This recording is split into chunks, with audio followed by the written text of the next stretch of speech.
पूर्ण पानी को बरसा दिया गया। इस देश में छुआछूत इतनी तेजी चरम सीमा पर थी कि अछूत कहे जाने वाले लोग गंदी नालियों का पानी पी करके बीमार होने लगे। और जब गंदी नालियों का पानी पी कर बीमार होने लगे, एक बीमारी चली थी जिसका नाम था हैजा। जिस बीमारी का नाम था हैजा, हमारे लोगों को साफ स्वच्छ पानी पीने का अधिकार नहीं था। उसी समय बाबा साहब ने 30 मार्च 1927 को वहां सत्याग्रह किया और हमारे बहुजन समाज के लोगों को पानी पिलाने का काम किया। मेरे समाज के लोगों, आज अभी भाई साहब बता रहे थे कि 4 अप्रैल का दिन आता है तो कहते हैं बाबा साहब का मिशन अधूरा, दारू पी कर करेंगे पूरा। बाबा साहब का मिशन अधूरा, दारू पी कर करेंगे पूरा। एक पौवा अंदर, उसके बाद में खूब घूमे डीजे के बाद में सवेरे हुआ जहाँ 15 तारीख लगी, उसके बाद में बाबा साहब को भूल गए। मेरे बहुजन समाज के लोगों, बाबा साहब ने कोई अपना मिशन अधूरा नहीं छोड़ा।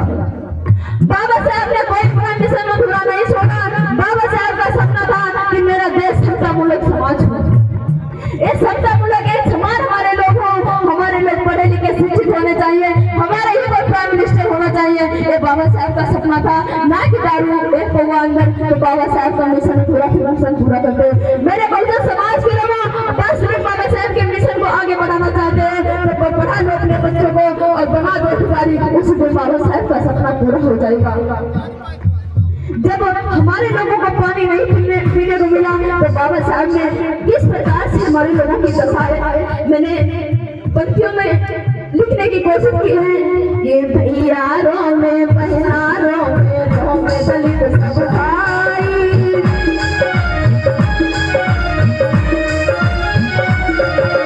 भैयारों में बहनारों में दलित सब भाई, प्यास लगी है हमें भीम जी पनिया दिए पिलाई, प्यास लगी है हमें भीम जी पनिया दिए पिलाई।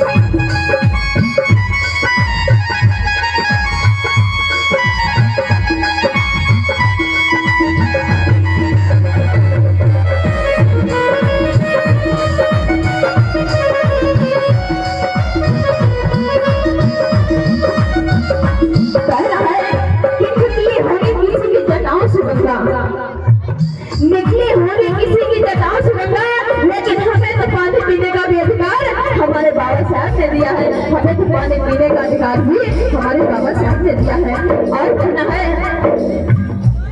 बाबा साहब ने भारत में संविधान दिया और संविधान देने के अलावा आप लोगों को और कुछ दिया है जिसमें आपकी बहुत बड़ी ताकत है। बाबा साहब ने जिस समय संविधान लिखा और संविधान उन लोगों के हाथों में दिया, बाबा साहब जानते थे कि जो मैंने संविधान लिखा जिन लोगों के हाथों में दिया है, संविधान गलत हाथों में पहुंच गया। हो सकता है इस भारत का संविधान ज्यादा दिनों तक ना टिक सके, इसीलिए बाबा साहब ने भगवान बुद्ध के धर्म को दिया कि जिस दिन इस देश का संविधान नहीं रहा, इस देश के संविधान को खत्म कर दिया, उस दिन ये बुद्ध तुम्हारी ताकत बनके खड़ा हो जाएगा। उस दिन ये बुद्ध तुम्हारी ताकत बनकर खड़ा हो जाएगा। इसीलिए बाबा साहब ने 14 अक्टूबर 1956 को भगवान बुद्ध के धर्म को नागपुर में बौद्ध धर्म में दीक्षा ले ली और कहा मेरे बहुजन समाज के लोगों, बुद्ध के धर्म को अपना लो। कहना है, हो कहे सुधा जी सुनिए जो भीमराव जी होते,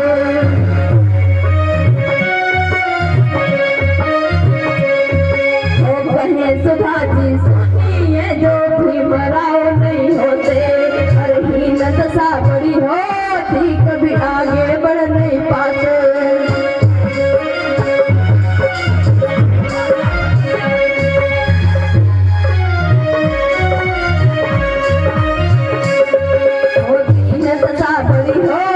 कभी आगे बढ़ नहीं पाते।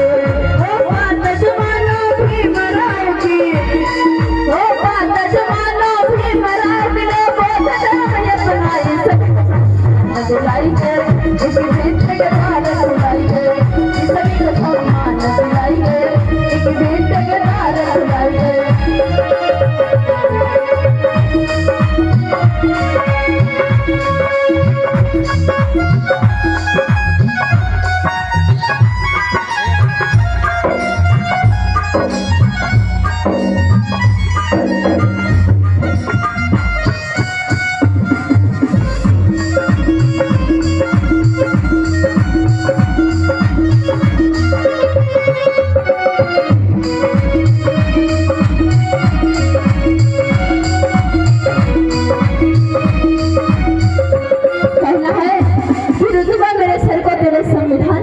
है बाबा साहब, रुतबा मेरे सर को तेरे संविधान से मिला है और मान और सम्मान भी मुझे तेरे संविधान से मिला है।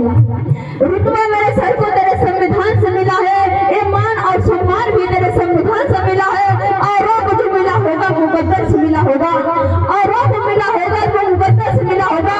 हे बाबा साहब, मुझे मुकद्दर भी तेरे संविधान से मिला है, मुझे मुकद्दर भी तेरे संविधान से मिला है।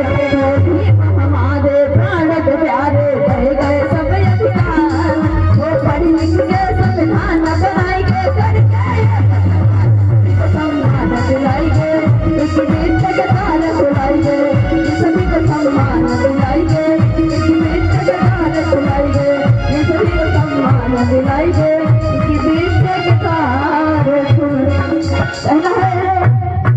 बाबा साहब वो हिला है कि तुम्हें दुनिया की दौलत से तुलाया जा नहीं सकता है। बाबा साहब, तुम्हें दुनिया की दौलत से तुलाया जा नहीं सकता, तेरे एहसान का बदला चुकाया जा नहीं सकता। अगर हम अपना पूरा जीवन बाबा साहब के चरणों में समर्पित कर दें, बाबा साहब के एहसानों का बदला कभी जीवन में नहीं चुका सकते हैं। वो एहसान किया बाबा साहब ने हमारे आपके ऊपर। तुम्हें दुनिया की दौलत से तुलाया जा नहीं सकता, तेरे एहसान का बदला चुकाया जा नहीं सकता।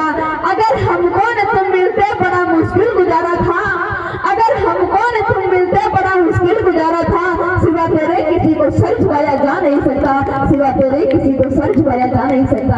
इसी का सभी साथियों को जय भीम, नमो बुद्धाय, जय प्रभु भारत।